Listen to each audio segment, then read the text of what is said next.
A terrível sensação de se sentir no fundo do poço é algo que todos nós já passamos. Aquele momento em que a vida parece acabar, mas nós ainda respiramos. Nesta situação, alguns de nós conseguem ser resilientes e seguir em frente. Outros não possuem a mesma força. Mas alguns de nós, alguns que têm casos não tão raros assim, acabam se deparando com a terrível verdade de que não há fundo do poço. Tudo pode sempre ficar mais horrível.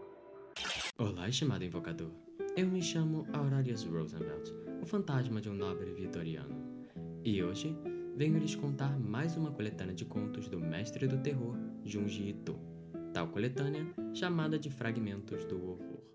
Fragmentos do Horror é um conjunto de 8 contos escritos pelo mangaka japonês Junji Ito, que eu acho que dispensa apresentações, sendo um dos maiores mangakas de terror do mundo. E tal coletânea, escrita por esse grande mestre, foi publicada aqui no Brasil pela Dark Side Books em julho de 2017, nesta bela edição que vocês estão vendo aí na tela. E assim como em Contos de Horror da Mimi, há um tema secreto que interliga todos esses contos de fragmentos do horror.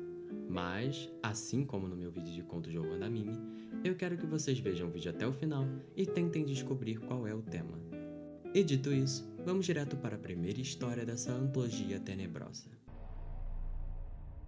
Em Ofuton, acompanhamos a história de Madoka, uma jovem que aparentemente fugiu com seu noivo Tomio, que por algum motivo nos últimos dias está escondido embaixo de seu futon, apavorado com algo que está vendo. O homem diz que há demônios por toda parte e que o mundo se tornou um inferno. Porém, Madoka simplesmente não vê nada e ela suspeita que talvez seu amante esteja, ficando louco.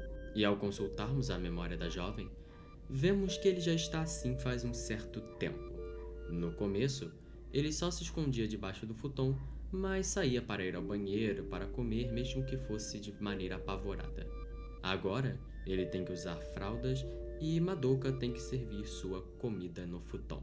E isso é claro, enquanto ela ia para a fábrica, trabalhar e ganhar dinheiro para os dois, e ainda por cima, arrumar toda a casa, porque o homem simplesmente não saía do futon. Ela praticamente virou mãe do cara. Só que em determinada noite, em que ela estava dormindo tranquilamente, a mulher acabou entendendo o pavor de seu homem. Ela viu o inferno, com demônios, bruxas, seres de todos os tipos, um mais grotesco do que o outro. E interrompendo os gritos de pavor de sua mulher, Tomio explica o que está acontecendo. Um dos monstros, mais especificamente uma bruxa, era a culpada de toda aquela visão terrível. Ele conta que em uma noite, aquela mulher foi, o fazer companhia e disse que era uma bruxa. E então o amaldiçoou com essa visão terrível que agora Madoka estava presenciando. E a própria sai correndo do apartamento como qualquer um faria e, a visão só se limitava para dentro daquelas 4 paredes. E ao retornar, um mês depois, ela acabou encontrando seu namorado morto por uma infecção muito nojenta. Mais especificamente, uma infecção causada por alguma espécie de substância esponjosa, nojenta e muito brilhante. Coisa que os médicos que analisaram o corpo disseram que poderia causar alucinações. Então, fica aqui o questionamento. Será que o namorado realmente só estava sofrendo de algum tipo de vírus, fungo bizarro que fazia ter alucinações? Ou ele de fato estava sofrendo da maldição da bruxa com quem ele dormiu? Tudo o que sabemos é que as coisas para esse homem não acabaram nem um pouco bem. Em O Monstro de Madeira, acompanhamos a história de Megumi, uma jovem universitária que está faxinando a casa junto de seu pai, que é dono desta construção que foi eleita no ano passado um patrimônio cultural do Japão. E tal faxina está sendo feita porque eles vão começar a abrir a casa como se fosse um museu, com visitações em grupo, guias e com diversos detalhes disponíveis para o público sobre a construção daquele edifício. Porém, enquanto eles tiravam a poeira da casa, alguém bate à porta. Mais especificamente, uma mulher bem alta, muito senhora de si e um tanto quanto pacífica. Seu nome é Manami Kino. Ela diz que é uma universitária, assim como Megumi, só que ela cursa arquitetura na universidade local. E ela está fazendo aquela visita não marcada, como Megumi aponta, para tentar estudar a estrutura da casa por dentro. Coisa que nossa protagonista diz que não será possível, pois eles não aceitam visitações sem agendamento prévio, mas o pai dela decide abrir uma exceção para aquela mulher. E dessa exceção, ele começa o tour pela casa, que encanta terrivelmente a Kino, que começa a apreciar pilares, paredes, até o próprio chão. E seu maior comentário é que é tudo muito sexy e que as vigas de madeira, a maneira como elas estão organizadas, tem uma energia masculina muito forte e que a deixa de pernas bambas ao olhar. O que faz com que o pai de Megumi estranhe um pouco, mas enfim, tour que segue. E ela vai perguntando certas coisas, como quantos quartos tem na casa, onde está sua esposa, enfim, perguntas cotidianas, até que, eventualmente, a universitária faz um pedido um tanto quanto abusado. Ela solicita estadia naquela casa com eles, o que pega o pai de Megumi de surpresa, porque, né? Mas, eventualmente, ele acaba aceitando em troca da mulher cuidar bem da casa e de sua filha. Ou seja, ela não vai pagar o aluguel com dinheiro, mas sim com serviço. E ao ficar sabendo disso, nossa protagonista diz que isso não tem cabimento, é um absurdo. Ainda mais porque ele não só tá deixando uma completa estranha morar junto com eles, mas também uma estranha que é verdadeiramente estranha. Quer dizer, vamos concordar, ela fica analisando todos os cantos da casa e falando que é sexy, ela não deu nenhum tipo de documento ou comprovação de que ela é quem diz ser, além de que ela ficou dando em cima do pai de Megumi o tour inteiro. Mas o pai não dá atenção às preocupações da filha e diz que vai ser bom para todo mundo essa estadia dela. Ela vai poder estudar e ele e Megumi terão mais tempo para se dedicar a tudo que eles quiserem, já que a mulher vai tomar conta de todos os afazeres domésticos. E dito e feito, quando ela passou a morar junto deles, a mulher cozinha, a mulher faxina, a mulher faz tudo. Ela é literalmente uma doméstica em tempo integral enquanto estuda a estrutura da casa. E com o passar do tempo, vemos que a opinião de Megumi sobre Manami acabou mudando. E não é pra menos. Afinal, uma pessoa que faz todas as suas responsabilidades sumirem num piscar de olhos, quem não vai amar? Mas, enfim, essa mulher eventualmente acabou casando com o seu pai e se tornando sua madrasta. Só que, após o casamento, ela acabou percebendo que seu pai desenvolveu um hábito estranho de reclusão e de introspecção sobre a própria casa, onde aquele homem que outrora foi apaixonado por aquela construção, agora tinha questionamentos se ela era realmente tão bela assim, a um ponto de se sentar sozinho num cômodo escuro só para analisar as vigas. O que arrepia a espinha de nossa protagonista, que decide procurar Manami para ver se consegue pôr um pouco de juízo na cabeça dele. Mas ao encontrá-la, num quarto do segundo andar, ela vê a mulher lambendo, beijando e se esfregando nas paredes, com ações de um cunho claramente sexual. O que é muito, muito, muito bizarro, mas ela decide ignorar e ir pra cama tentar esquecer essa visão tenebrosa que ela teve de sua madrasta. Só que no meio da noite, ela acaba acordando escutando um gemido não humano, que não pertencia a nenhuma das 3 pessoas que viviam naquela casa. Junto, é claro, de um cheiro muito, muito horrível que se assemelhava a mau hálito. E ao procurar por seu pai, ela acaba se deparando com um terremoto na casa.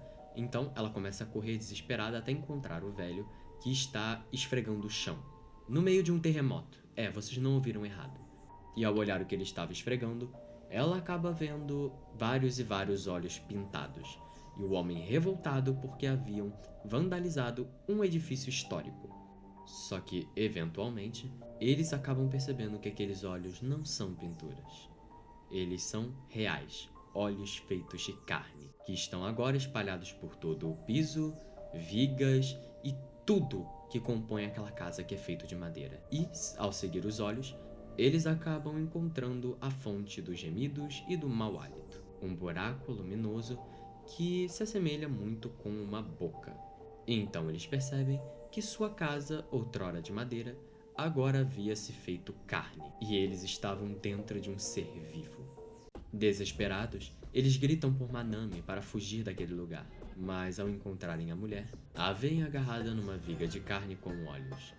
E é claro, a mulher agora é feita de madeira. O que faz com que Mimi se apavore e acabe desmaiando, tendo um sonho nostálgico com sua mãe, que talvez fosse uma espécie de porto seguro para ela. Por isso esse sonho não é tão aleatório. Seria a forma dela de tentar se proteger daquela situação sobrenatural. Mas ao acordar, ela puxa seu pai, que estava tentando queimar a casa inteira com eles dentro, e o retorna à sua sanidade. E ao saírem, temos a visão tremendamente grotesca de como ficou a casa após essa mutação. Um enorme amontoado de carne e pelos correndo diversos fluidos por toda a parte. E ao ter essa visão escrota, o pai de Megumi deduz o que aconteceu. Manami era alguma espécie de espírito ou bruxa pervertida que havia feito uma troca de cunho sexual com a casa, onde ela havia se feito madeira e a casa havia se feito carne.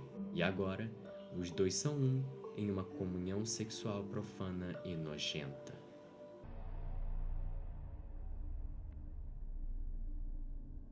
Tomio Gola Rolê Vermelha, o meu conto favorito dessa coletânea, se inicia conosco conhecendo o nosso protagonista da vez. Ele sendo Tomio, um jovem rapaz que aparenta estar com uma grande dor de cabeça, já que ele está segurando a sua cabeça com as duas mãos e tem sangue escorrendo de seu nariz e boca. E nosso até então enfermo desconhecido está caminhando para o apartamento de Madoka, sua ex-namorada, com o objetivo, é claro, de pedir seu perdão e sua ajuda, pois nas palavras dele, ele não quer morrer. E após falar isso, temos a apresentação de um flashback de 3 dias antes daquele evento, mais especificamente, o dia em que os dois terminaram. E tal corte de relações ocorreu porque Tomio estava traindo Madoka, que não era sua namorada, era sua esposa, que estava exigindo o divórcio e mandando Tomio retornar para a mulher que ele a trocou por. E Tomio, como um verdadeiro babaca, disse que iria embora mesmo, já que a mulher com a qual ele estava atraindo era muito mais gostosa e bonita do que Madoka jamais seria. E em um flashback mais ainda no passado, conhecemos a mulher que roubou o coração de Tomio, uma vidente que ambos visitaram para adivinhar o seu futuro, que em sua previsão disse que os dois são completamente incompatíveis e que era questão de tempo até que se separassem. E como se tivesse sido enfeitiçado, Tomio em pouco tempo já foi dormir com a mulher. E após eles terem tido uma relação mais íntima, Tomio diz que se apaixonou pela vidente à primeira vista, coisa que ela diz que é recíproco, mas que ela se apaixonou mais especificamente pela cabeça de Tomio, o que é uma afirmação meio estranha, que é seguida de um pedido ainda mais bizarro, com ela dizendo que quer a cabeça de Tomio cortada. Mas o homem, quase como se estivesse num feitiço causado pela beleza da vidente, mal estranhou essa afirmação e diz que daria sua cabeça para ela cortada com prazer. E logo, a mulher retira um de seus fios de cabelo e enrola ao redor do pescoço de Tomio e começa a puxar com mais força e a olhar com tremendo desejo para o corte que estava se aprofundando. Só que Tomio logo a interrompe e ainda fica puto porque, bom, aquele corte vai deixar uma puta marca em seu pescoço. E a mulher, para resolver aquele problema causado por ela mesma, deu a ele uma camisa branca com uma gola rolê, que escondia perfeitamente a marca que ela havia feito. E pouco tempo depois, ela o leva para um quarto um tanto quanto peculiar em sua casa, em que ela guardava várias esculturas de bustos esculpidos em pedra. Só que o que ela mais gostava naquela sala não eram suas esculturas, mas sim sua coleção de cabeças de homens penduradas no teto pelos cabelos. O que terminantemente assusta Tomio, que sai correndo da casa daquela bruxa. Mas, nas palavras dela, não adiantava fugir, pois aquele corte que ela havia feito estava se aprofundando mais e mais, até um ponto que o sangue que escorria de seu pescoço pintou a camisa de vermelho. E logo, a cabeça se separou do corpo, sendo apenas ligada pelos seus nervos, que estavam rígidos apenas pela força das mãos de Tomio que seguravam sua cabeça. Mas voltando para o presente, Madoka diz não acreditar naquela balela toda e já afirma que não vai voltar com ele de jeito nenhum. Mas Tomio pede para que ela puxasse a gola rolê para ver a prova cabal de que o que ele falava era verdade. E dito e feito, Madoka puxa a gola vendo aquele corte nojento e todo ensanguentado, e se assusta terminantemente.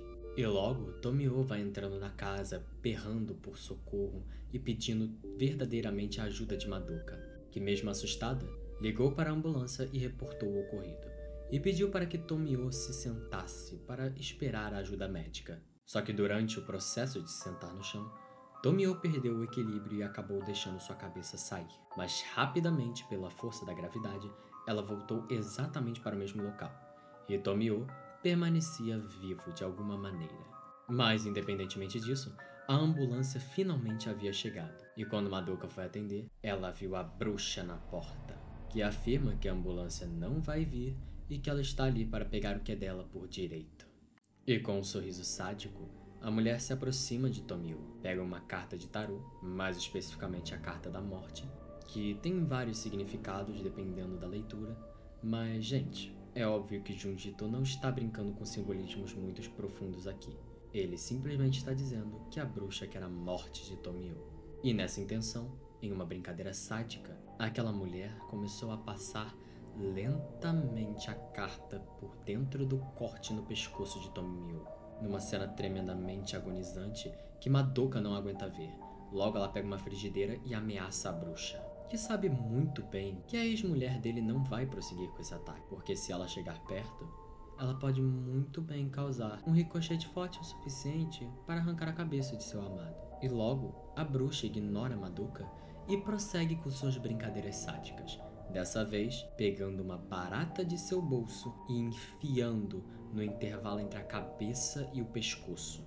E enquanto a bruxa se delicia com Tomio agonizando, Madoka enfia uma tesoura exatamente na veia que conecta o coração com o cérebro, e isso acaba matando a bruxa. E em relação à barata, bom, vamos só dizer que ela agora habita o estômago de Tomio. Só que quando tudo parecia em paz, já que a bruxa havia morrido, de repente de seu cadáver surgem chamas negras, que invocam 3 crianças demoníacas. Crianças essas que chamam Tomio de pai. E vocês se lembram, né? Tomio havia dormido com a bruxa, então provavelmente aqueles de fato eram seus filhos que estavam crescendo no ventre daquela demônia. Filhos esses que durante sua brincadeira deturpada com seu pai, arrancam a cabeça dele e acabam, bom, o matando. E após realizarem tal serviço, as crianças desaparecem num passe de mágica. Mas ainda assim, alguns minutos depois que Madoka reconectou a cabeça com o pescoço, Tomio apareceu vivo, e dessa vez com a cabeça de fato colada no corpo. Mas mesmo tendo o feitiço da bruxa se quebrado, Tomio nunca mais conseguiu tirar as mãos da cabeça. Por alguma maldição? Não, simplesmente por medo.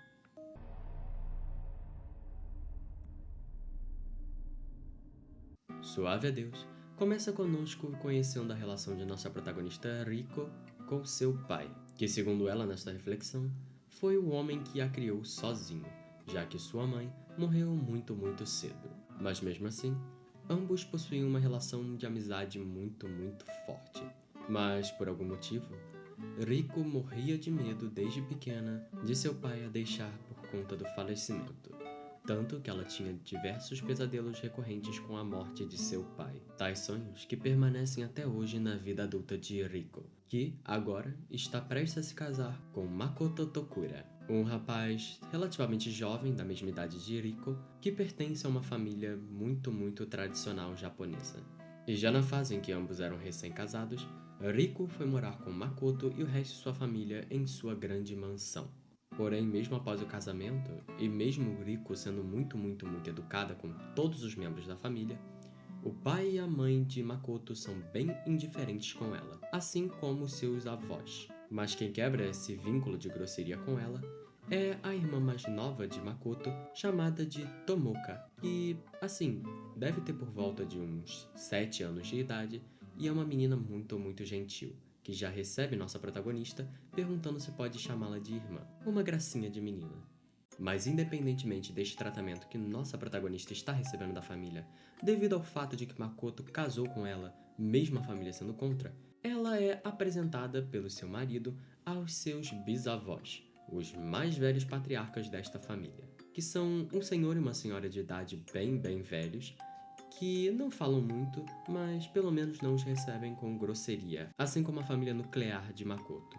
E os dias vão se passando e Riko mais e mais se implementa na rotina da casa, por mais que ela se sinta completamente excluída da dinâmica da família Tokura.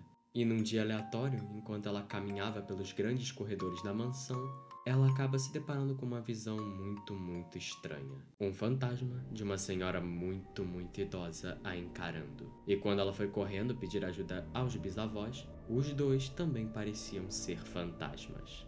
Gente, retiro o que eu disse. Tomio Gola Rolê não é o meu conto favorito. Com certeza é esse. Olha quanto fantasma, já tô até me sentindo em casa.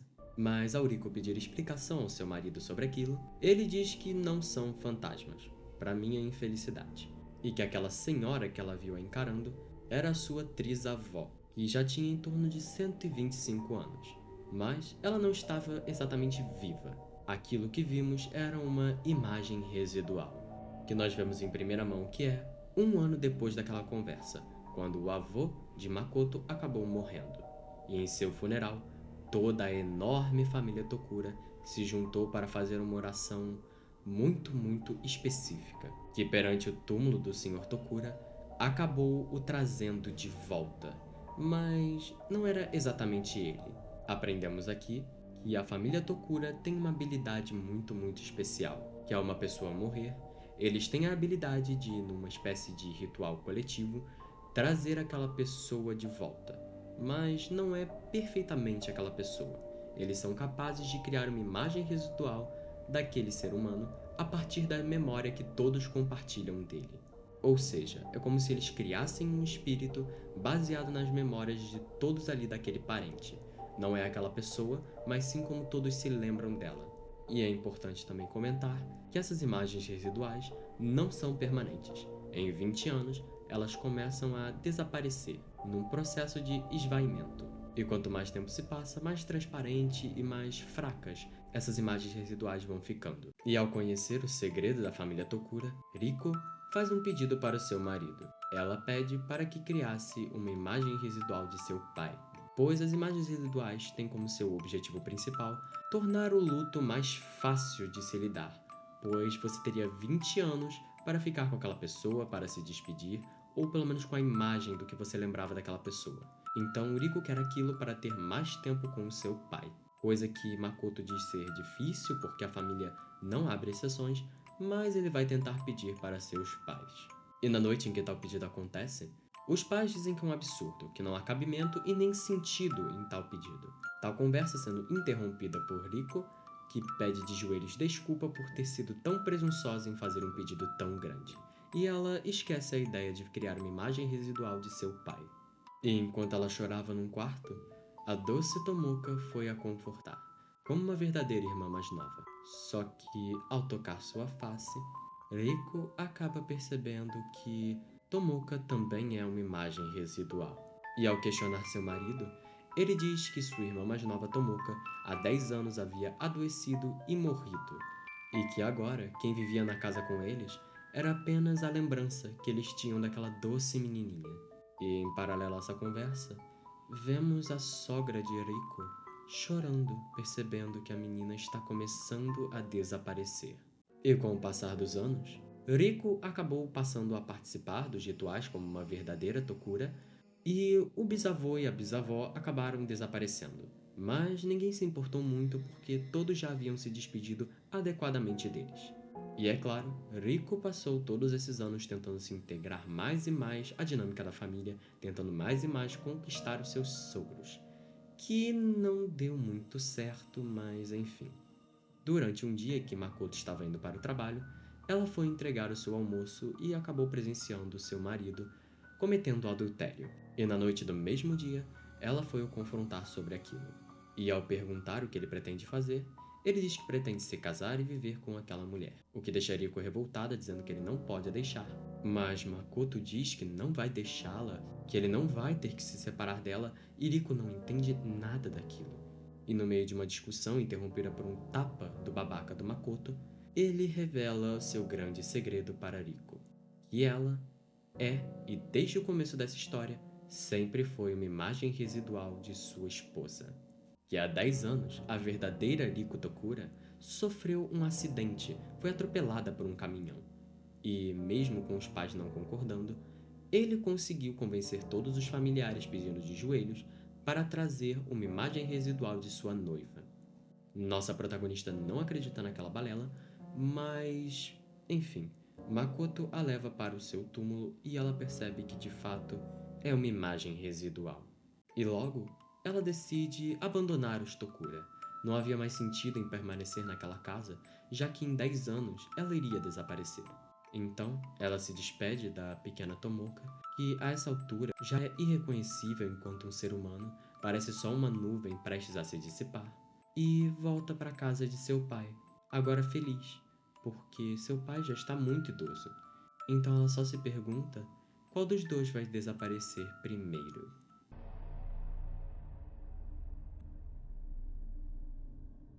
Dissecação Chan, definitivamente o conto mais perturbador dessa coletânea, se inicia conosco vendo Tatsuro, um aluno universitário de medicina que está junto de seus colegas prestes a dissecar um corpo para fins estudantis. Mas algo um tanto quanto incomum acontece com seu grupo. Enquanto todas as outras equipes estão abrindo sacos com corpos de velhos, eles abrem o corpo de uma mulher muito nova, que estranhamente parece muito mais preservada do que os outros, com sua pele ainda estando rosada e ela nem parece que foi preservada em formol. E ao tocá-la, Tatsuro vê que sua pele ainda está quente, há sangue fluindo naquele corpo. E logo ele decide chamar o professor para averiguar a situação, que ao cutucar o suposto cadáver, acaba provocando um sorriso, o que claramente indica que aquela mulher está viva. E ao ordenar que ela despertasse e se explicasse, a moça, com um sorriso muito bizarro, pergunta como a descobriram, e ela ignora completamente os gritos de pavor das pessoas e diz que quer ser dissecada.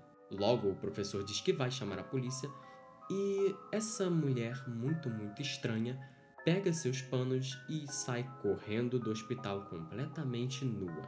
E após ela sumir da vista de todos e provavelmente sair do campus, Tatsuro acaba tendo uma memória de sua infância, onde ele se recorda de sua amiga mais antiga, Ruriko Tamiya, a filha de um dos amigos de seus pais, que vivia atrás dele quando crianças, onde eles sempre brincavam de médico, já que os pais de Tatsuro eram médicos, tinham vários equipamentos à disposição deles na casa, e eles queriam que Tatsuro fosse médico mesmo, então eles viviam brincando disso. E, eventualmente, Ruriko acabou pedindo para Tatsuro pegar um bisturi de seus pais, pois ela havia desenvolvido uma espécie de fascínio pela arte da dissecação, nas palavras dela. E como uma verdadeira psicopata em desenvolvimento, ela começou a dissecar com o bisturi que ela havia obrigado Tatsuro a pegar pequenos animais, como sapos, ratos, morcegos e vários outros. Isso, é claro, com a ajuda de Tatsuro, que era constantemente ameaçado por ela de, ter sua reputação completamente arruinada para os seus pais. E, eventualmente, as sessões de dissecação deles acabaram se tornando públicas, pois muita gente do colégio deles começou a ver, e seus coleguinhas acabaram o apelidando de Dissecação Kan, já que Ruriko seria a Dissecação Chan. E com o tempo, ela acabou se cansando de dissecar animais pequenos e começou a exigir de Tatsuro que eles dissecassem algo maior, como um cão ou um gato. O que Tatsuro recusa porque ele estava muito apavorado com essas atitudes de Ruriko, que, após se irritar com ele, decide que o ser maior que ela vai dissecar será o próprio Tatsuro. E ela começa a correr atrás dele com o bisturi na mão, como uma verdadeira psicopatinha, mas uma dor muito intensa na sua barriga acaba a impedindo. E mesmo ela pedindo a ajuda do Tatsuro, o garotinho ignora e sai correndo para nunca mais a ver. E retornando para o presente, vemos que Ruriko, ou a Dissecação Chan, chame como quiser, estava seguindo nosso garoto Tatsuro, mas ela não havia reconhecido, ela só queria um médico para dissecá-la. E mesmo nosso protagonista fugindo dela, eventualmente ela acabou invadindo sua casa e pedindo uma sessão de dissecamento nela, pois não havia nada melhor do que ser dissecada pelo seu primeiro amor, o que deixa a mulher tremendamente excitada só de pensar e sua barriga começa a se contorcer. de maneiras que, sinceramente, eu acho que biologicamente falando são impossíveis, mas de qualquer forma assustam tremendamente Tatsu, que sai correndo de seu apartamento. E com o tempo, Dissecação Chan acabou desistindo da ideia de ser dissecada pelo seu Dissecação Kan e acabou entrando em diversos sites de namoro pedindo para pessoas a dissecarem. E seu caso foi se tornando mais e mais famoso ao ponto de jornalistas a abordarem na TV, relatando seu caso e pensando que provavelmente é um novo tipo de distúrbio mental associado a algo sexual. Mas para a sorte de Tatsuro, ele nunca mais encontrou Ruriko, e 20 anos depois, ele acabou se tornando professor universitário de medicina. E durante aquele mesmo exercício que ele tinha reencontrado Ruriko, só que dessa vez ele estava regendo como professor, um de seus grupos de alunos acabou encontrando um corpo que já tinha vários e vários cortes. E é exatamente o que vocês estão pensando. Era Ruriko, muito mais velha. Só que quando seus alunos começaram o processo de dissecação, eles acabaram encontrando uma visão que não consta em nenhum livro de medicina ou de anatomia. E sim, todas as criaturas que Ruriko havia dissecado a amaldiçoaram ou a possuíram, quem sabe, e fizeram com que seus órgãos se tornassem animais, pedaços de diversos seres vivos, que provavelmente era o que causava sua dor de barriga, e talvez até mesmo a sua perversão sexual em ser aberta e remexida por pessoas. E este conto se encerra com um singelo sorriso da dissecação Chan, que provavelmente não estava morta.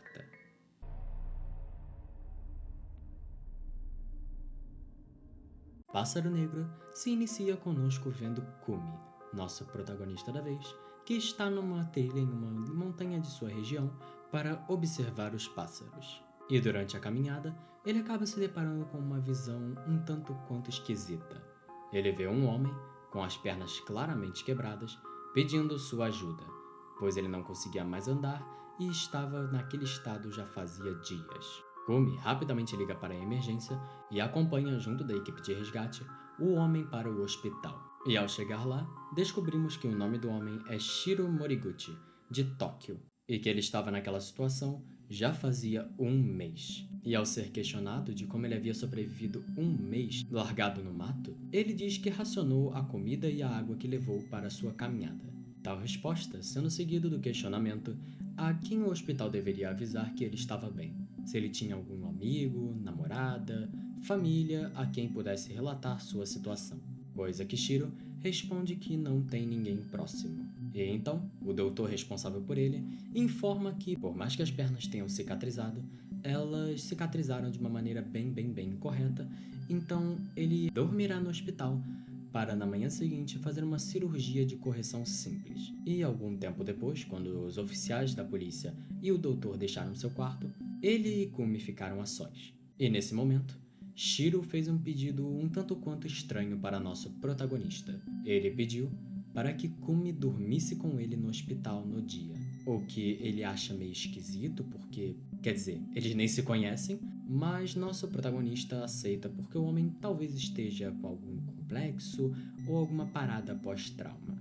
E já na noite daquele dia, os dois têm uma conversa antes de deitarem sobre a infância de Shiro, que foi criado num orfanato, por isso que quando o doutor perguntou se ele tinha família, ele disse que não, já que ele não faz a menor ideia de como são seus pais, nunca os conheceu de fato. E em sua vida atual, ele não tem amigos próximos, nem namorada, e a única coisa que ele faz mesmo da vida, já que agora ele tá desempregado, é o seu hobby de ficar fazendo trilhas pelo Japão, que vai ter que dar uma pausa porque ele tá sem um tostão furado. Porém, naquela madrugada, Kumi acabou acordando ao escutar um barulho esquisito vindo da cama de Shiro. Barulho esse sendo causado por uma figura obscura que estava em cima dele e fazendo algo com a sua boca, que aparentava ser um beijo. A figura se revela sendo uma mulher de cara completamente branca e lábios extremamente grandes e vermelhos. E ao notar que Shiro estava observando, ela rapidamente põe seu rosto contra o dele e dá um sorriso. Com ela logo após, saindo do quarto do hospital como uma sombra. E Shiro, ao perceber o que estava acontecendo, cospe de sua boca um pedaço de carne crua, vermelha e um tanto sangrenta. E começa a repetir coisas como mas eu já fui salvo. Não há mais necessidade dela me alimentar. E tudo isso não tem contexto nenhum, coisa que Kumi se incomoda e pede para ele explicar o que está acontecendo. E então, Shiro nos conta a verdadeira história de como ele sobreviveu naquela mata. Uma semana após ele cair, a comida já havia acabado, suas pernas não haviam se curado e a fome estava batendo forte. E quando ele achou que ia morrer, uma sombra feminina apareceu em meio aos carvalhos. Era ela, a mesma mulher que vimos no hospital. E quando Shiro pediu ajuda, a mulher sinuosamente e simplesmente se agachou em frente ao seu rosto, pôs seus lábios contra o dela e o alimentou com uma carne que, segundo ele, tinha um gosto muito bom. E logo depois desse ato estranho, a mulher foi embora e voltou para os carvalhos onde estava perambulando. Mas aquele pedaço de carne não foi o suficiente para alimentar Shiro por muito mais tempo. No dia seguinte, a fome e a sede começaram a apertar forte. E mais uma vez, a mulher retornou, mas dessa vez com muito sangue em sua boca, que ela deu de beber para Shiro, junto, é claro, com mais um pedaço de carne. E depois disso, ela passou a ir quase todos os dias o alimentar com carne e sangue de alguma coisa que ele não fazia a menor ideia do que era. E voltando para o presente, Shiro diz que a carne, antes saborosa em sua boca faminta, agora tinha um gosto nojento e babado e tenebroso na sua boca. E após presenciar essa cena, Kumi decide passar mais uma noite no quarto de Shiro para ver no que ia dar aquela situação da mulher pássaro. E assim como na noite anterior, ela reapareceu, na mesma posição e fazendo a mesma coisa com a boca de Shiro. Só que dessa vez, ela foi abordada por Kumi. E ao perceber que agora ele estava determinado, a mulher ri e mais uma vez sai do quarto de hospital. Só que dessa vez, seguida pelo nosso protagonista, que corre e corre atrás dela e nem parou para reparar. Seu amigo dessa vez cuspiu um olho. Mas ao alcançar a mulher e pegar em seu ombro, isso já na porta do hospital do lado de fora, de alguma forma, o corpo dela se mutou e ela se tornou um pássaro enorme, que saiu voando pela escuridão da noite. E quando o sol raiou, Kumi decidiu dar queixa na polícia para ver se eles conseguiam dar um jeito naquela mulher, sem mencionar, é claro, a parte em que ela se transforma num pássaro gigante. Mas durante mais um dos surtos do nosso paciente de hospital favorito, ele revela um segredo sobre sua infância, que ele foi largado durante uma semana por seus pais no banco de um parque. Era para ele ter morrido, é claro, porque um bebê sem comer uma semana obviamente vai morrer. Mas, de alguma forma, que ninguém nunca entendeu, ele sobreviveu. Então, será que aquela mulher apareceu para ele pela primeira vez na montanha? Ou será que ela vem seguindo ele desde que ele era um bebê? E mais tarde naquele dia, ambos passaram por um rigoroso interrogatório de 2 oficiais da polícia, que os inocentaram porque eles claramente não sabiam qual era da mulher. Mas, antes de saírem, os 2 policiais informaram que o DNA daquela carne batia com a mesma pessoa. E é isso mesmo que vocês ouviram. Ele estava comendo carne humana. Então, sim, Shiro tem sobrevivido há 1 mês comendo carne de outro ser humano, se hidratando com sangue de outro ser humano, que aquela mulher pássaro provavelmente mutilou de um jeito horrível. Mas depois daquela noite, a mulher pássaro nunca mais apareceu. Shiro se recuperou e voltou para sua cidade. E 1 mês depois da despedida de nosso protagonista de seu grande amigo, ele recebeu um postal de Shiro dizendo que havia arrumado um emprego. E nenhuma menção da mulher pássaro naquele postal. Então, nosso protagonista ficou aliviado, até que alguns anos depois, seu amigo foi encontrado numa depressão congelada no topo do Monte Fuji, completamente mutilado, sem pele, sem carne e morto. E as más línguas dizem que, ao encontrarem o corpo dele, avistaram um grande pássaro negro picando seu olho. E certo tempo após o descobrimento do cadáver, vazou umas notícias na mídia que comprovavam que a carne que Shiro estava se alimentando batia com o DNA do próprio Shiro, o que não fazia sentido, mas para a nossa protagonista fazia.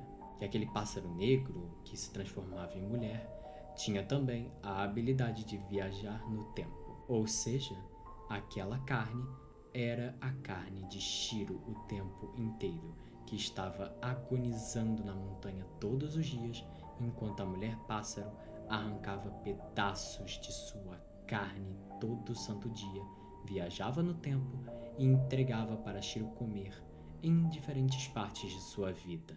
E algum tempo depois, nosso protagonista estava mais uma vez em uma trilha para observar os pássaros como ele tanto gostava. Só que, em certo momento, ele observou um pássaro que definitivamente ninguém gostaria de ver. O pássaro negro da morte, que o assusta, faz com que ele caia de um barranco e quebre a perna. E logo após, ele foi alimentado pelo pássaro negro com carne crua, de gosto nojento. E eu acho que vocês sabem muito bem de quem é essa carne.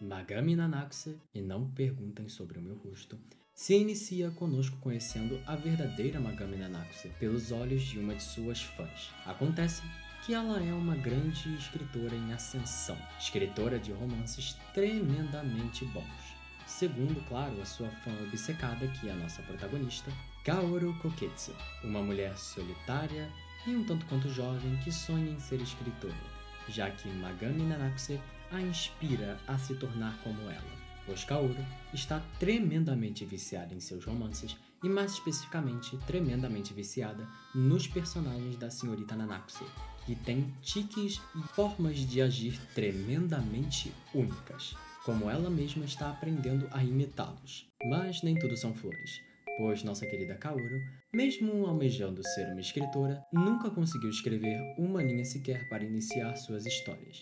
Então, na tentativa de fazer seu sonho se realizar, ela mandou uma carta para o endereço de sua grande heroína, pedindo conselhos e até uma certa consultoria. E por incrível que pareça, esse pedido foi visto, reconhecido e aceito pela senhorita Nanakusa, que disse para ela ir até sua grande mansão no topo da colina para ser sua pupila. O que deixa Kaoru muito animada, e ela no mesmo dia pegou o primeiro ônibus para a casa de Magami. E ao chegar lá, ela foi recebida por uma senhora de idade com um rosto um tanto quanto cansado, talvez até mesmo abalado, que aparentemente é uma serva da senhorita Nanakusa e a guia para a porta da frente de sua mansão.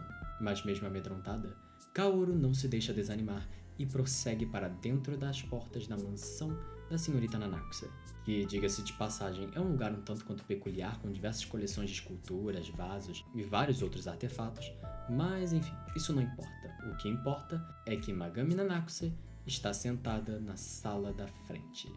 E a primeira coisa que nossa protagonista e eu percebemos quando vimos ela ao vivo, que Magami Nanakusa é uma travesti, pois se você reparar bem na maneira como Junji Ito desenha o rosto dela, é a mesma maneira como ele desenha o rosto de vários homens em suas obras. Então é algo bem óbvio de você perceber caso você consuma com uma certa frequência as obras do mestre do horror Junji Ito.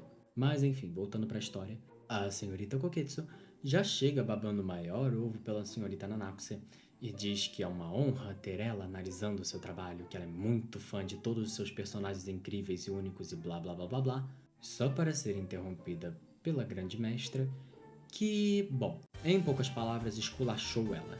Disse que era bem ridículo, que ela queria que a grande Nanakusa visse o seu trabalho e que só pela carta que ela mandou, ela já havia percebido que a Koketsu é uma completa imprestável e uma grande imitadora de tiques. E ela humilha e faz tanto terror psicológico em nossa protagonista que ela acaba se mijando, o que vira mais combustível para Magami fazer mais bullying com ela.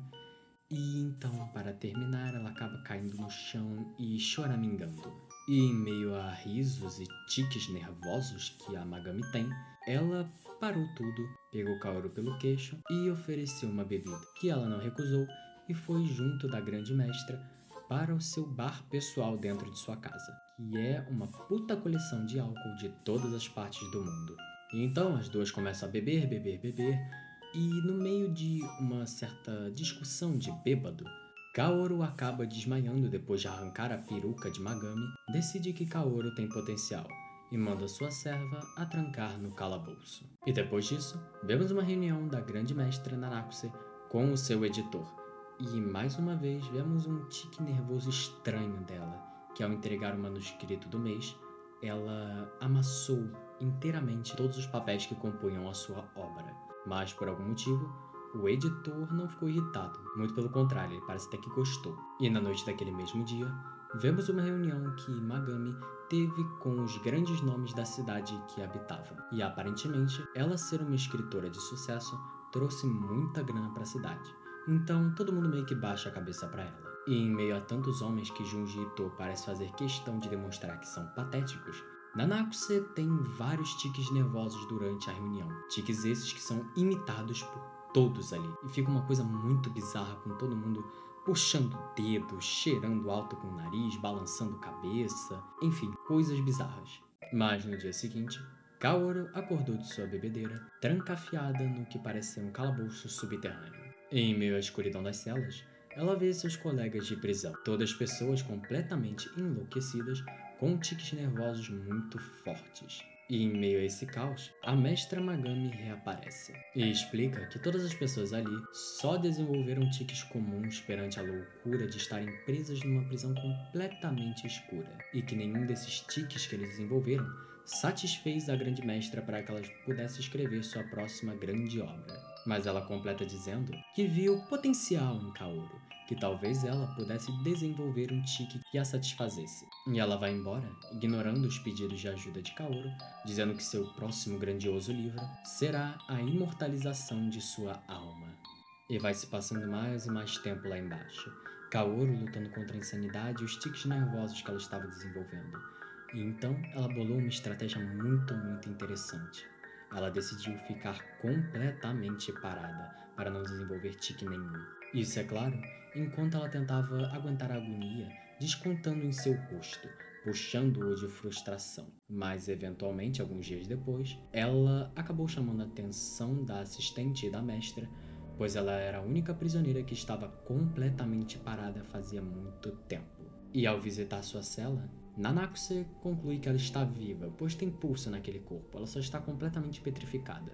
E ao olhar seu rosto, ela entende o que aconteceu. Na tentativa de não desenvolver um tique, Kaoru desenvolveu um de ficar completamente parada e com o rosto congelado, que deu nesta visão tenebrosa que vocês estão tendo agora. E graças a isso, a mestra teve sua inspiração há tanto tempo almejada, e escreveu seu próximo livro de sucesso. E depois disso, não havia mais utilidade para a senhorita Koketsu na sua mansão, e ela foi doada para os homens patéticos que comandavam a cidade local, e está lá até hoje.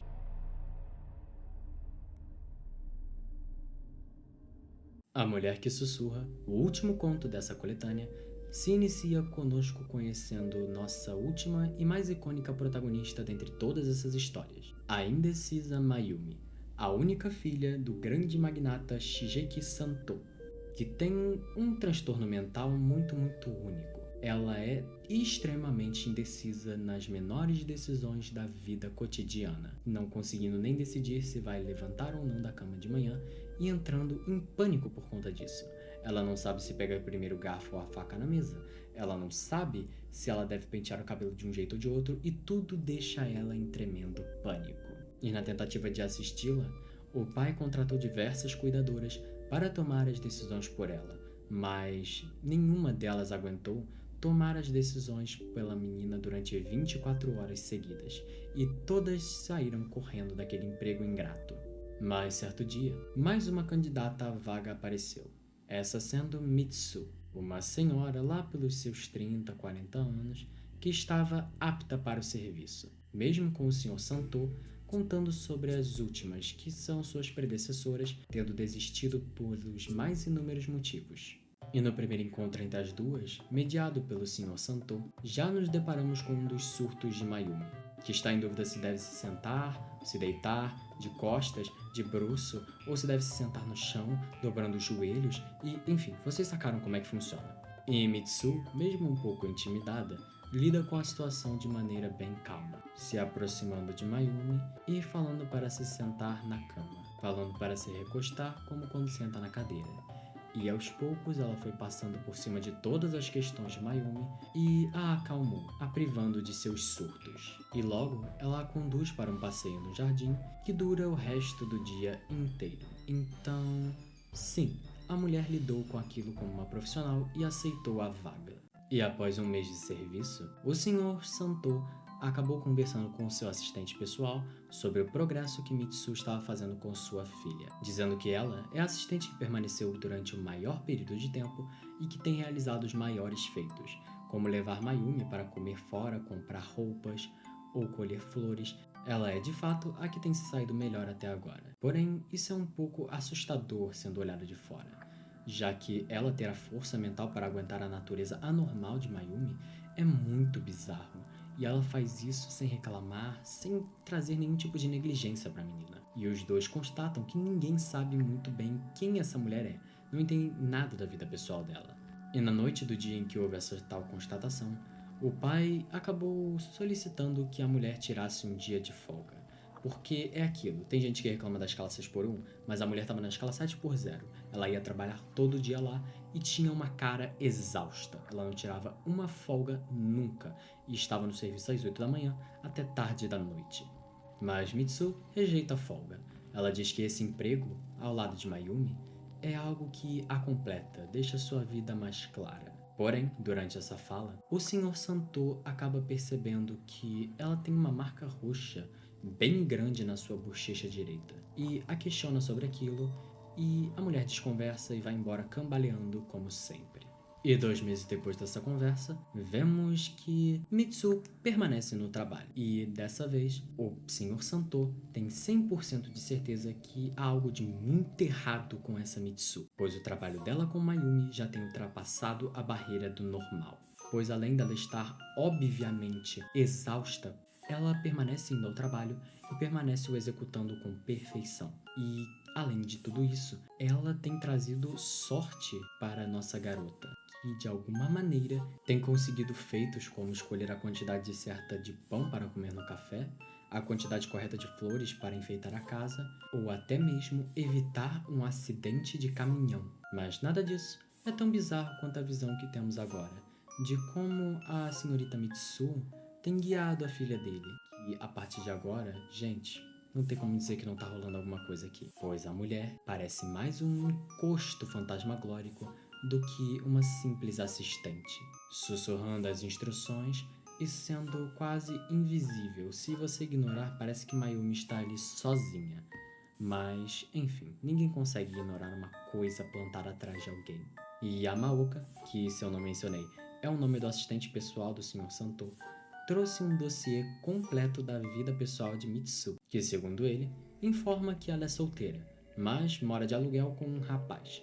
O nome dele é Ryoichi H, que está desempregado e fica no apartamento dela, e não ajuda a pagar o aluguel. Então é claramente um aproveitador, que numa descrição simples, Aga é um playboy que arranca o dinheiro de Mitsu para gastar com seu vício em apostas. E isso, é claro, sem deixar de espancar Mitsu diariamente. Então, sim, ela é uma vítima de abuso doméstico. E ao aprofundar mais os pensamentos sobre essa situação, o Sr. Santo finalmente entende por que ela é tão dedicada ao trabalho com sua filha, porque ela está tentando sobreviver às violências desse agressor.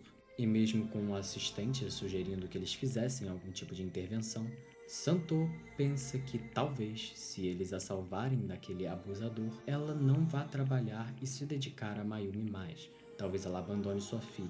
E é aquilo, ninguém nunca foi tão bom em cuidar dela quanto a Mitsu. Então, os dois decidem se manter imparciais perante essa questão em prol do seu próprio convênio. E 2 semanas depois, Mitsu foi encontrada morta em seu apartamento. Isso, é claro, devido a um feminicídio cometido obviamente por Aga, que foi apreendido pelas autoridades. Mas os legistas afirmaram que se Aga não tivesse terminado com ela ali, ela não viveria mais muito tempo devido à sua condição fraca de saúde por conta de trabalho exaustivo e de muito estresse. Além, é claro, da violência diária que ela sofria. E ao enxergar Mayumi, desesperado pensando no que será dela sem a Mitsu, ele percebe que há algo de muito diferente em sua filha. Agora, ela toma suas decisões sozinha e pratica suas atividades ativamente, sem a necessidade de Mitsu, ou pelo menos é isso que nós vemos, pois ela afirma que o espírito de Mitsu está falando em seu ouvido, mas nós não vemos nada. Mas, de um jeito ou de outro, Santo simplesmente agradece pelo espírito de Mitsu ter permanecido neste plano para proteger Mayumi, por mais que isso tenha desenvolvido alguns comportamentos meio esquisitos juntos dessa decisão absoluta perante a vida que sua filha agora tem. E em uma noite em que Mayumi havia voltado mais tarde, ela acabou chegando em casa completamente encharcada de sangue. Sangue que ela afirma ser de Aga, que a senhorita Mitsu ordenou que ela assassinasse. Bom, caso você não tenha entendido o tema que conecta todos esses pontos até agora, são tecnicamente falando dois, mas o principal é só um. O tema em conjunto que junta todos esses pontos é o terror através da escala de tensão, feito por mulheres monstro. Dando uma definição bem básica desses dois conceitos, a mulher monstro é um arquétipo muito conhecido, principalmente na cultura pop, que seria mulheres, formas femininas, que dotam de características monstruosas. Enquanto o terror construído por escala de tensão é aquele tipo de terror que Junji Ito adora trabalhar, onde as coisas começam de um jeito parcialmente normal e gradativamente vamos vendo tudo piorando ao extremo. Mas é claro, a razão desses dois temas se repetirem constantemente em todos esses 8 contos, eu não acho que seja à toa, pois aqui o que eu vejo presente é um comentário muito forte e um tanto quanto debochado sobre o masculinismo e suas diferentes vertentes que vem tomando força durante o século XXI. Que, dando uma explicação bem didática para vocês entenderem, o masculinismo é muito uma reação ao feminismo em todas as suas vertentes, e geralmente é impregnado como um movimento muito radical que espalha e prega a misoginia em sua mais pura forma. E assim como na coletânea Contos de Horror da Mimi, que já tem vídeo aqui no canal, tá muito bom, vão lá ver, também tem um tema secreto e eu recomendo muito, Junji Ito pega diversos medos e tropos comuns para um grupo, lá no caso o cidadão japonês médio, aqui eu acredito que seja masculinista, para fazer uma história de terror. Porém aqui eu vejo a presença de um comentário um tanto quanto debochado, talvez até mesmo uma crítica. Não acho que Junji Ito se mantenha parcial durante essa coletânea de contos. Pois pensem bem, no primeiro conto da coletânea, Futon, não temos muito a presença desses elementos. Claro, temos o terror gradativo, que simplesmente começa com um comportamento estranho do noivo de Madoka, mas que vai evoluindo até ela presenciar o que ele dizia ver, que é uma visão muito semelhante ao inferno. Porém, isso tudo é sempre permeado por violência contra mulheres, pois no conto Junji Ito parece fazer questão de, em poucas páginas, desenvolver a dupla jornada de trabalho abusiva de Madoka, que, gente, convenhamos, vivemos no Brasil. A maioria das mulheres aqui faz jornada dupla de trabalho e é sempre um inferno. E muitas vezes elas sustentam filhos mais velhos ou maridos que não querem nada com a vida, por pena, como é o caso de Madoka, mas muitas vezes o mais comum é que seja por medo de violência. E é claro, sem contar o adultério que Tomio, o marido dela, cometia contra ela. E é meio que a forma de punição que ele recebe daquela bruxa é a maldição de ver o inferno. Já em Monstros de Madeira, eu acho que é onde surge esse deboche do Junji Ito, porque toda a construção da personagem de Manami parece uma grande hipérbole, tanto das expectativas enormes que esses movimentos masculinistas têm das mulheres, delas serem submissas e donas de casa, como Manami era, mas ao mesmo tempo ela parece uma fusão de todos os medos reacionários que esses movimentos têm de mulheres interesseiras e sexualmente bem resolvidas, onde Junji Ito, nesse terror gradativo, primeiramente apresenta Manami simplesmente como uma estudiosa, que eventualmente se torna a esposa perfeita, a dona de casa submissa e papapá, que seria o maior desejo desses movimentos masculinistas. Mas é claro, isso é retratado de um jeito muito esculachado na narrativa, porque é claramente uma decisão burra deixar uma mulher completamente desconhecida morar com você, sem pagar aluguel, estudar a sua casa, simplesmente por afazeres domésticos. Além de que, eventualmente, Manami se revela como um monstro que nunca esteve interessada nem na filha e nem no pai que moravam naquela casa. Ela sempre esteve interessada pela casa em si, o que dá um paralelo com essas tais mulheres interesseiras que esses movimentos masculinistas tanto odeiam e que dizem que é homogêneo entre todo o gênero feminino.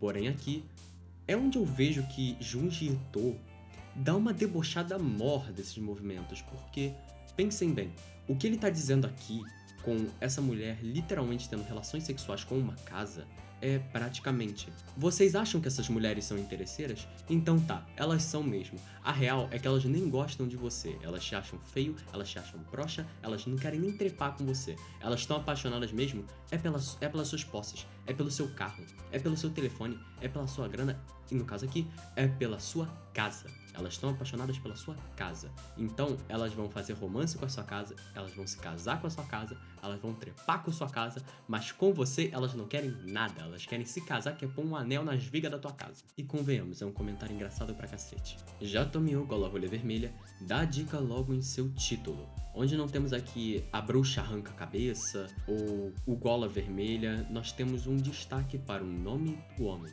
Tomio, que eu acho que Junji Ito tentou retratar aqui um homem que se sente muito confortável cometendo adultério, que, creiam vocês ou não, é uma situação muito comum em várias partes do mundo, incluindo aqui no Brasil. A gente vê, divórcio todos os dias com suspeitas ou até mesmo com confirmações de adultério. E o que eu acho que Junji Ito tentou retratar com este conto não foi só a questão do adultério. Claro, ela é a principal, mas eu diria que são as consequências depois do adultério. Porque, pensem bem, o que acontece com Tomio nesse conto? Ele perde a cabeça, como Junji Ito parece repetir muitas vezes no conto.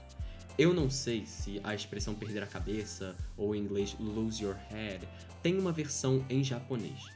Porém aqui pensem bem, nosso menino Tomio, casado, compromissado, perdeu a cabeça para uma vidente que ele achava muito gostosa, mas que acabou se revelando uma pessoa um tanto quanto complicada e que, lembrem bem, no final do conto, nessa gradação do horror, aparecem 3 bebês demônio que fazem com que ele perca a cabeça de vez.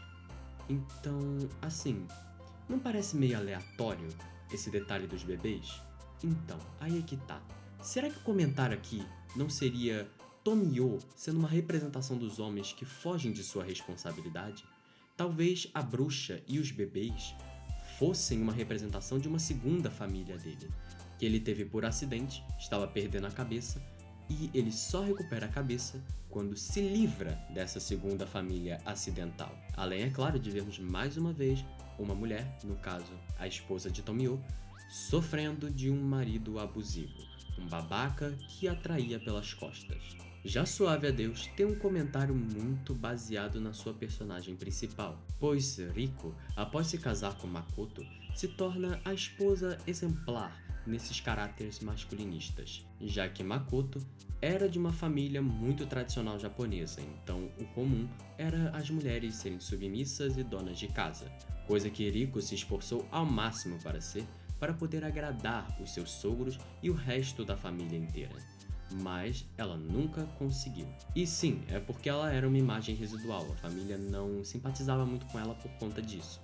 Mas vamos tirar o elemento sobrenatural dessa história. Uma mulher que faz de tudo para agradar o marido e os parentes dele, que esperam um padrão altíssimo de submissão que nem ela consegue alcançar. E é claro, não esqueçamos o fato de que ela ser uma imagem residual, agora trazendo de volta o aspecto paranormal, faz com que a vida dela esteja nas mãos de seu marido, que se sente no direito de batê-la, como ele fez, e é claro, de traí-la também, que é outra parada que ele faz.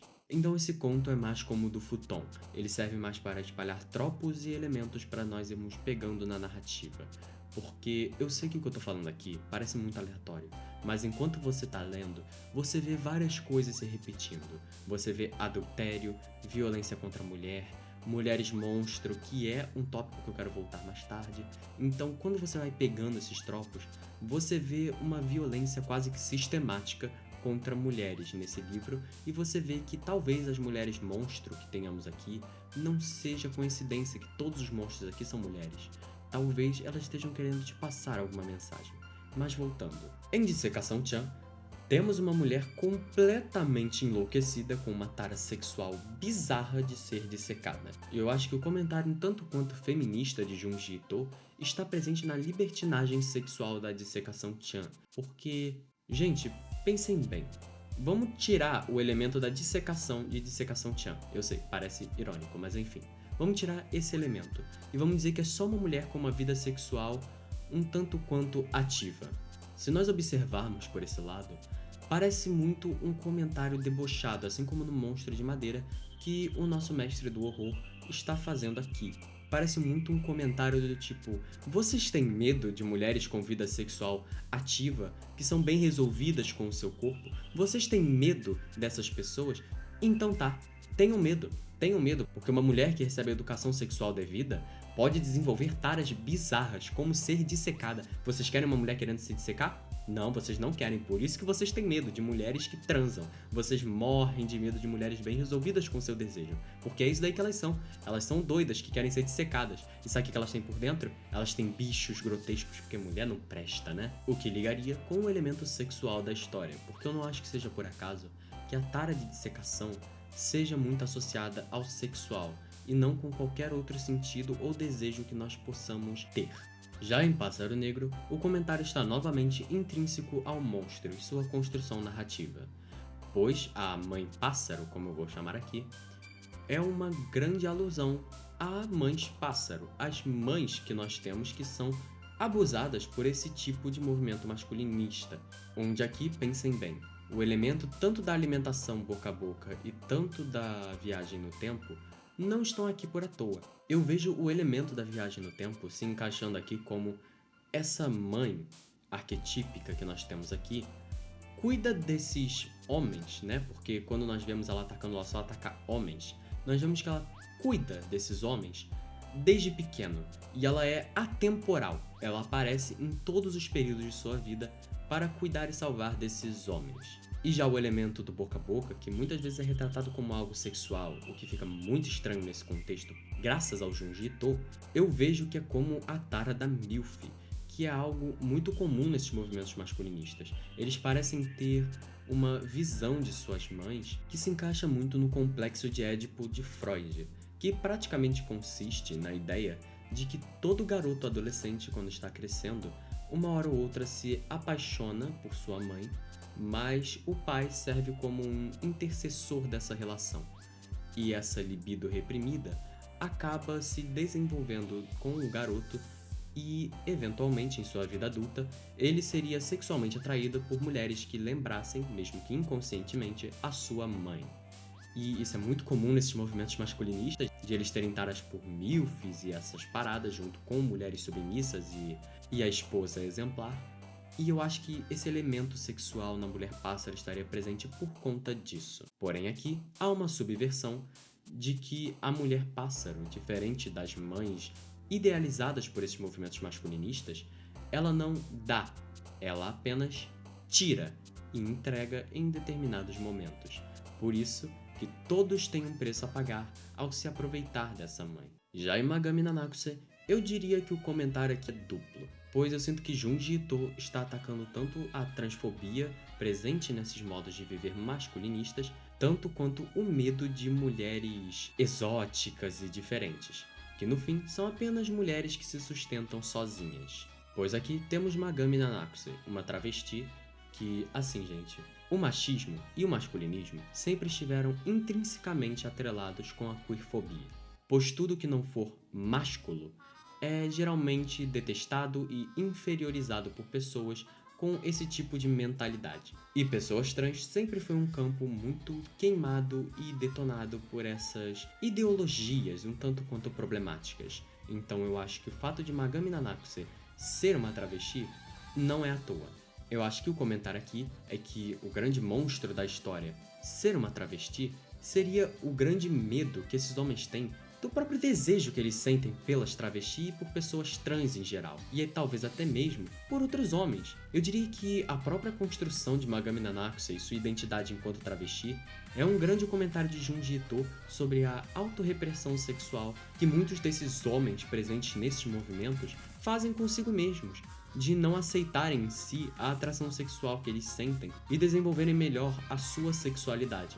E isso, é claro, atrelado com o medo deles de mulheres independentes, porque é aquilo. Esses movimentos detestam uma mulher que não precisa de um homem para sustentá-la, ou que não precisa de um homem para viver. E no conto Magami Nanakuse, parece que Junji Ito faz questão de retratar todos os homens ao redor de Magami como um bando de homens patéticos, que ao invés dela depender deles, como seria o usual para esses movimentos masculinistas, eles dependem dela.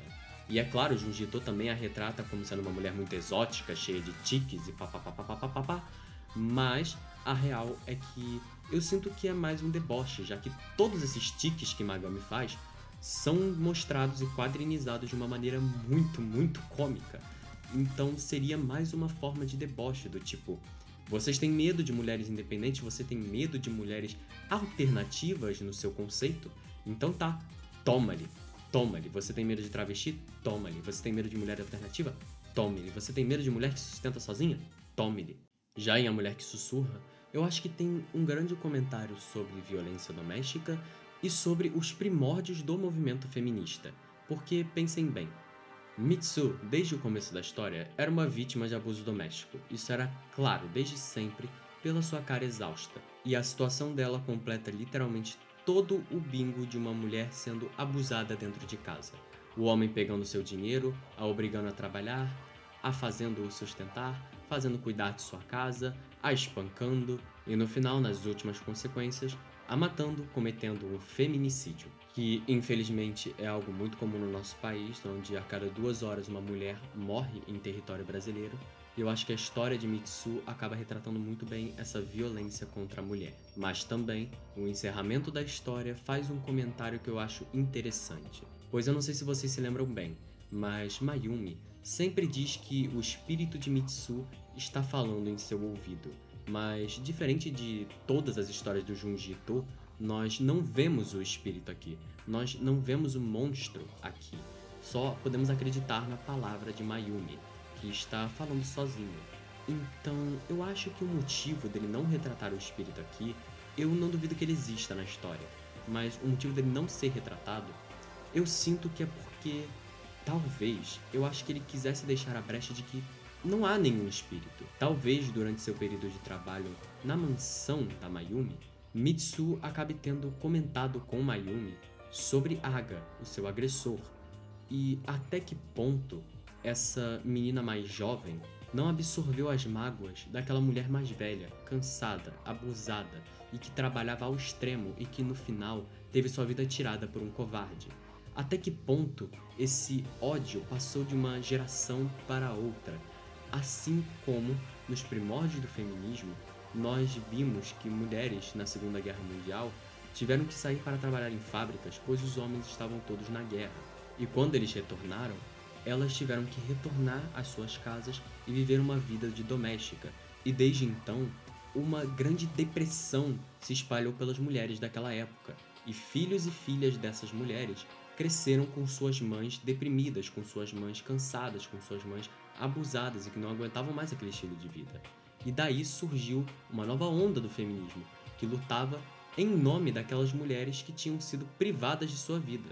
Então, eu não sei até que ponto, talvez, a história de Mitsu com Mayumi, de no final essa grande vingança, que aqui é posto como morte, porque Junji Ito, ele tem que fazer terror, mas essa vingança geracional, e não vingança no sentido de matar, de atacar, mas vingança no sentido de vingar, no sentido de fazer valer o sofrimento antepassado, até que ponto esse conceito também não pode ser posto naqueles filhos e filhas lutando pelos direitos da mulher e vingando aquelas mulheres que tinham sido privadas de viver a sua própria vida.